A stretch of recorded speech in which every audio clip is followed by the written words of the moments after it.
Hi everybody, Saul Sunforge here for Dungeons and Taverns. How's everybody doing today? I figured that I made a decent amount of videos for players recently and haven't been shown DMs love. And so today I made a list of, let's see here, one, two, three, four, five, six DM tips and secrets to keep away from players in order not to sabotage your campaign. You'll have to excuse me a little bit because I'm in the middle of writing this and editing and things. The power went out, and so I lost everything that I wrote, and that's why this video is a little bit late. Well, it's coming out on this right day, but I usually try to have videos out by 2 p.m. Eastern Standard Time, so it's a few hours late. But difficulties, you know. So without further ado, let's get into the video. The first tip I can give you is, and I put these kind of in alphabetical order as I'm reading them off. So the first tip I would have in order not to sabotage yourself as a DM is never tell the players that you lower the difficulty of a fight. In the middle of the fight, don't tell them you raise the difficulty either.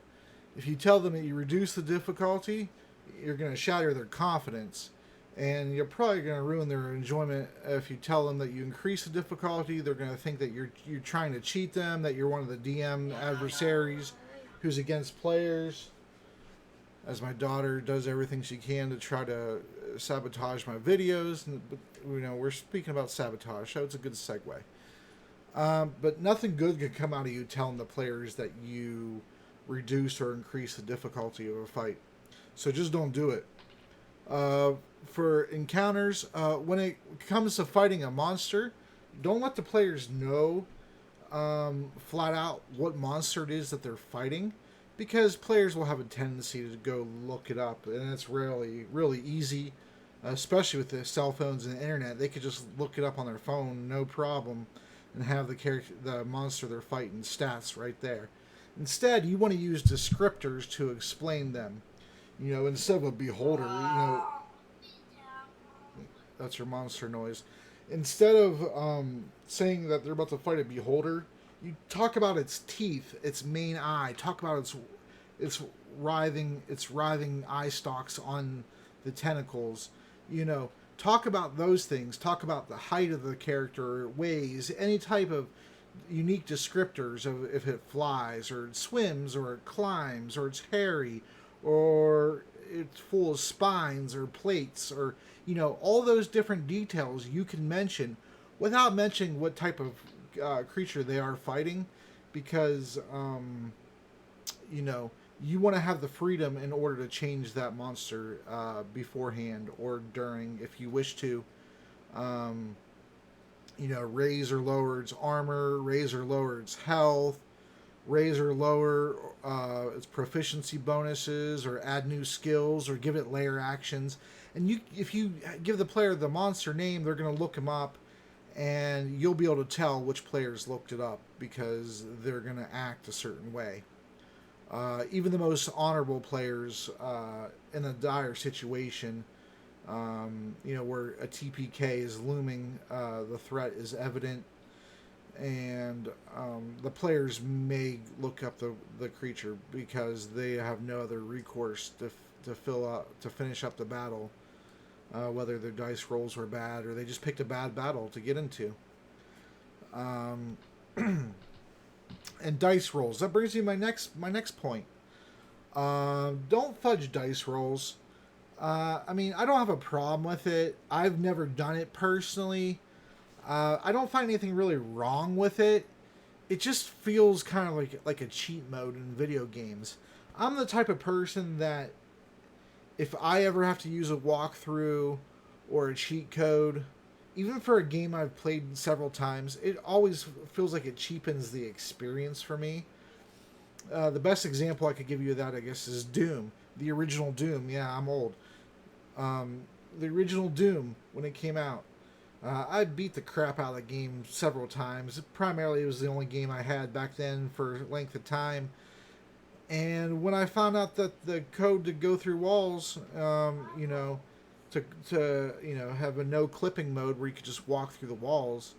It just, I don't know, it just still made the experience not fun. After a level of it, I kind of felt like I just didn't care about the game anymore.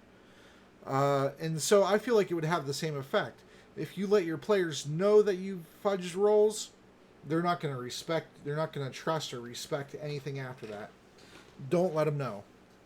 And the better point would be just don't do it. If you don't feel like you can't let them know, just don't do it. I try to play everything even down the line. The only throws that I occasionally hide from players is death saves. And that's if I calculate the death saves on my end. If I have players who I feel like do trust me, I do that on my own. Because the players all seeing the rolls, they're going to know whether the situation is very dire or they're okay to sit back because two death saves have been made so far out of 2 rolls. So they don't really have to have that pressure. And that's primarily why I don't fudge dice rolls. So it's up to you whether you do it or not. If you take my advice, I'd say probably just don't do it. Let's see. The next point I had was magic items. Players love magic items. They'll want them as soon as they could possibly get them. If they could pick up a legendary item at level 1, of course they're going to go do that.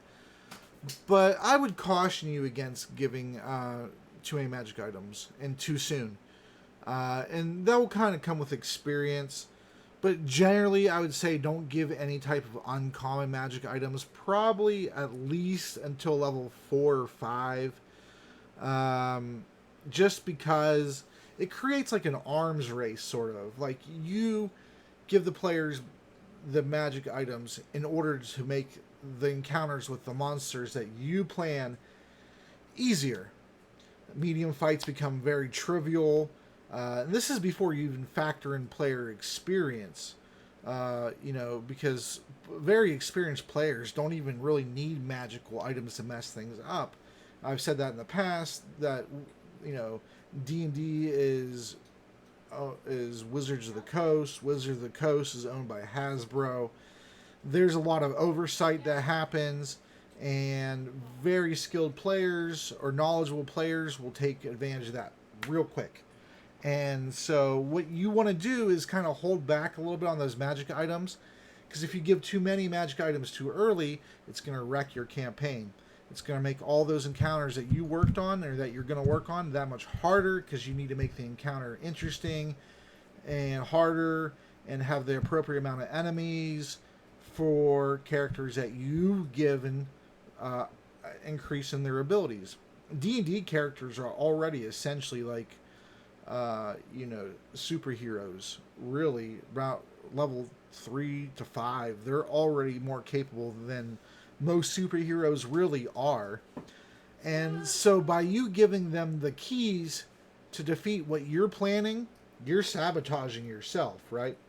So you kind of want to go by the different tiers. There's 4 tier levels, so you want to go with the uncommon first off, then the rare second off, and very rare third off. And then legendary items, you can start giving them around like level 14, 15, maybe 1 or so. But then you're going to have players that look at their other characters and say they have more magic items than I do. So it's a very delicate balancing act. Instead, what I would do is in that first tier especially, or really it works in any tier, because magic potions, healing potions are essentially, they are magic items. But they're consumable, right? So the player, you're not going to screw up your campaign, and the players are still going to get rewarded amply for whatever it is they're doing by giving them these potions that are ending up costing upwards of 1,500 or more in gold coins. And so, in the really thickness of the battle, they're in the heat of the battle, they're fighting for their lives, and it's not going so well. They're sure as heck gonna wish they had an extra healing potion, but you ain't gonna hear nobody talking about that 9 lives stealer sword. You're really not. And then if you start giving players too many magic items, they're going to start forgetting what the magic items even do. You, as the DM, are going to for sure forget what they do, especially if you've given somebody an item, 10, 15, 20 sessions ago, and all of a sudden they're like, oh yeah, let's use this now. You're going to be like, what is that? Because you're not going to remember. You just won't unless you write everything down, which as a DM, you're already writing so much down. Do you really want to add more and more to your list? The players are going to forget they have these items. It's going to cheapen the experience of them getting these items the more they get. So you want to space them out as well as you can. Yeah, I guess it's kind of probably about it. There's potions that grant invisibility or to breathe fire or some type of breath weapon, or to give you the strength of ogres or giants and things like that. Those items are really cool to give. They give the players that value of those magic items, the weapons and armor, but in smaller doses that you as the DM control, and so you don't have a chance of, or you have less of a chance of ruining an encounter, an arc, an entire session, an entire campaign. If you keep letting these problems stack. So take care of them by pacing the magic items out.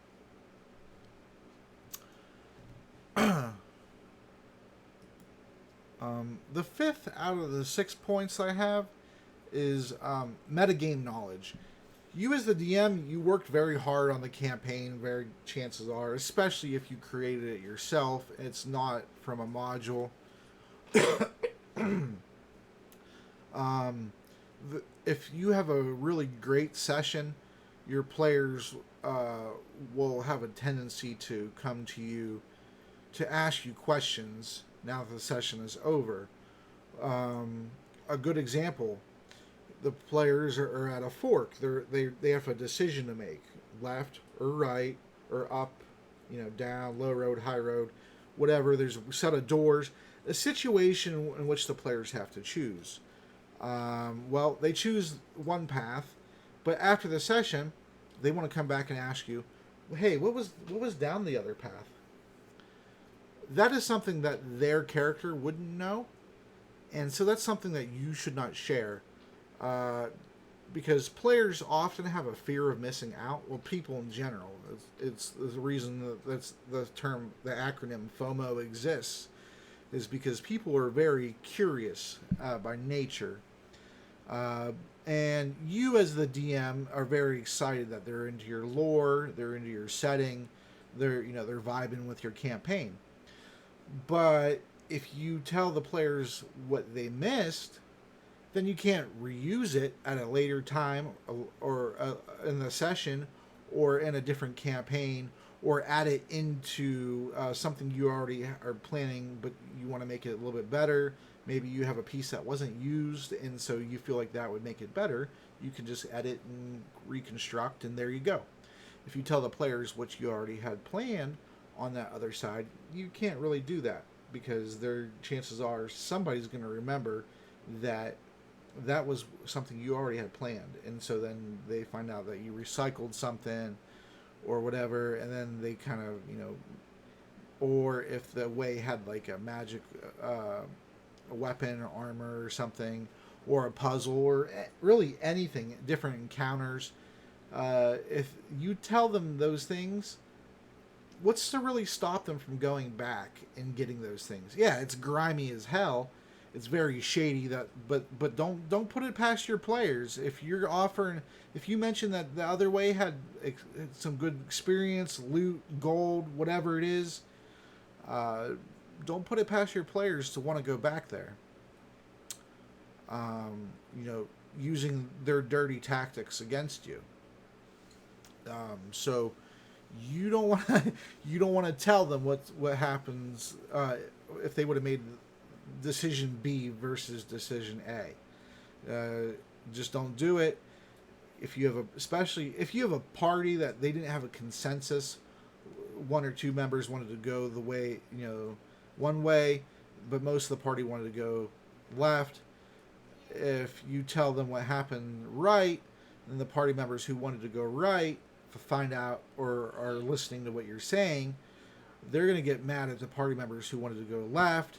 It's going to create hostilities, and you know, really the only time you should let them know what's the other way is if it's to settle a dispute, I guess.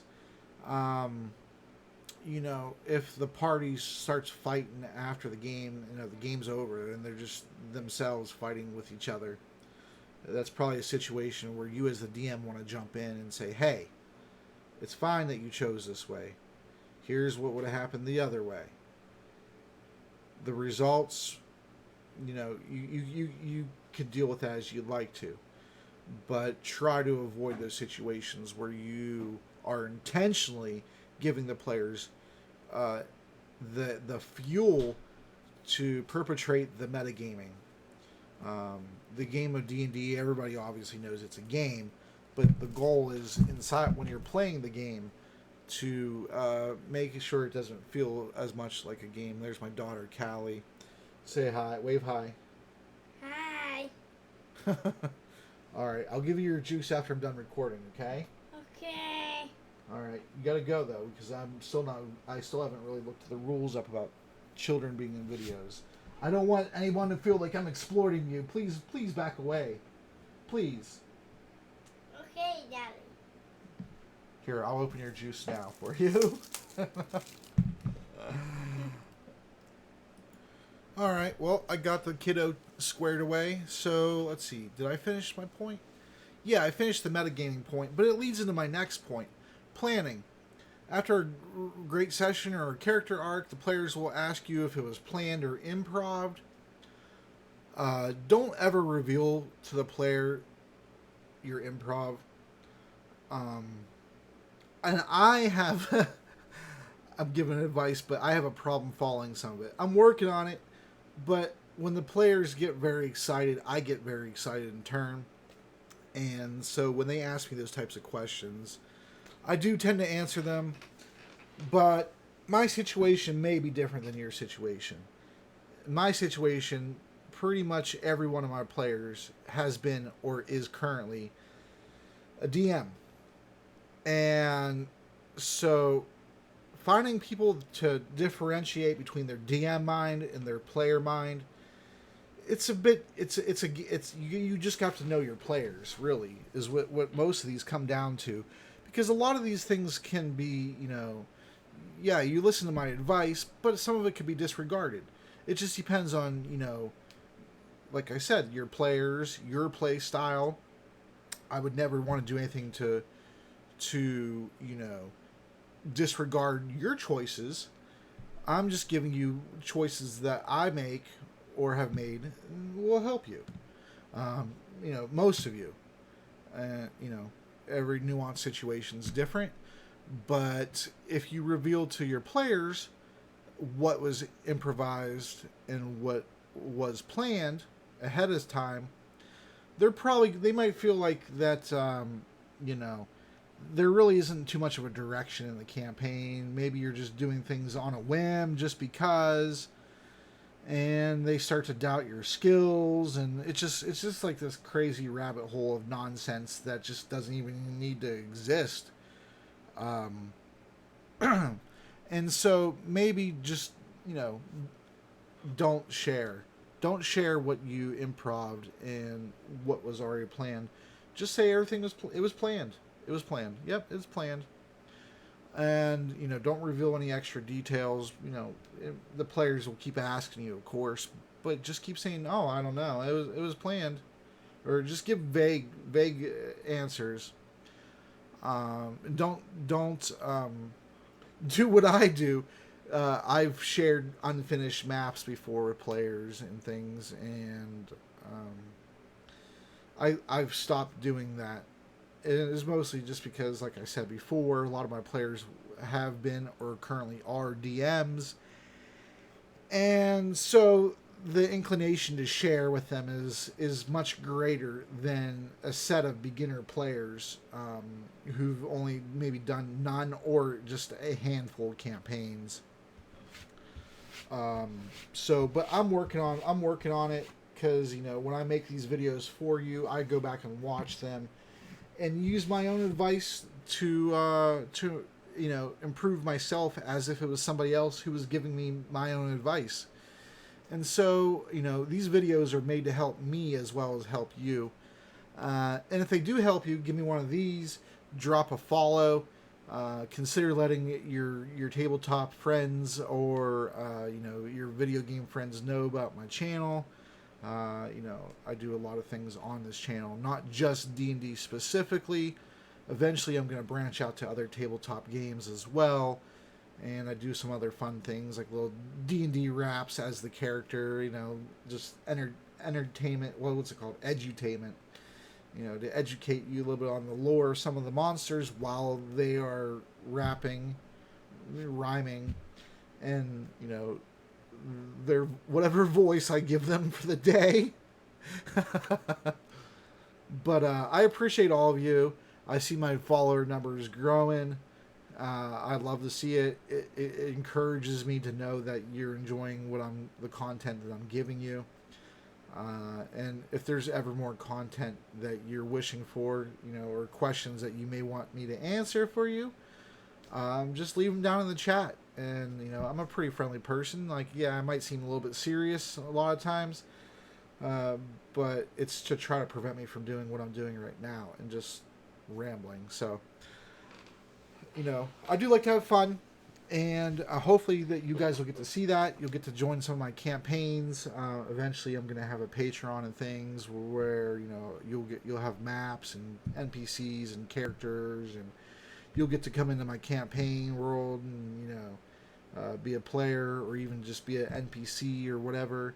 As a surprise for my current players. So we're working on a lot of things here. I appreciate your time. I appreciate you watching this to the end. Have a great day, adventurers and quest givers. I'll see you later. Do I have another video? I think I have another video planned for today. Maybe. I might put it out till tomorrow, perhaps, because I put out 2 yesterday. So we'll see. But you'll be seeing me shortly. So I appreciate you all, and have yourselves a great rest of your weekend.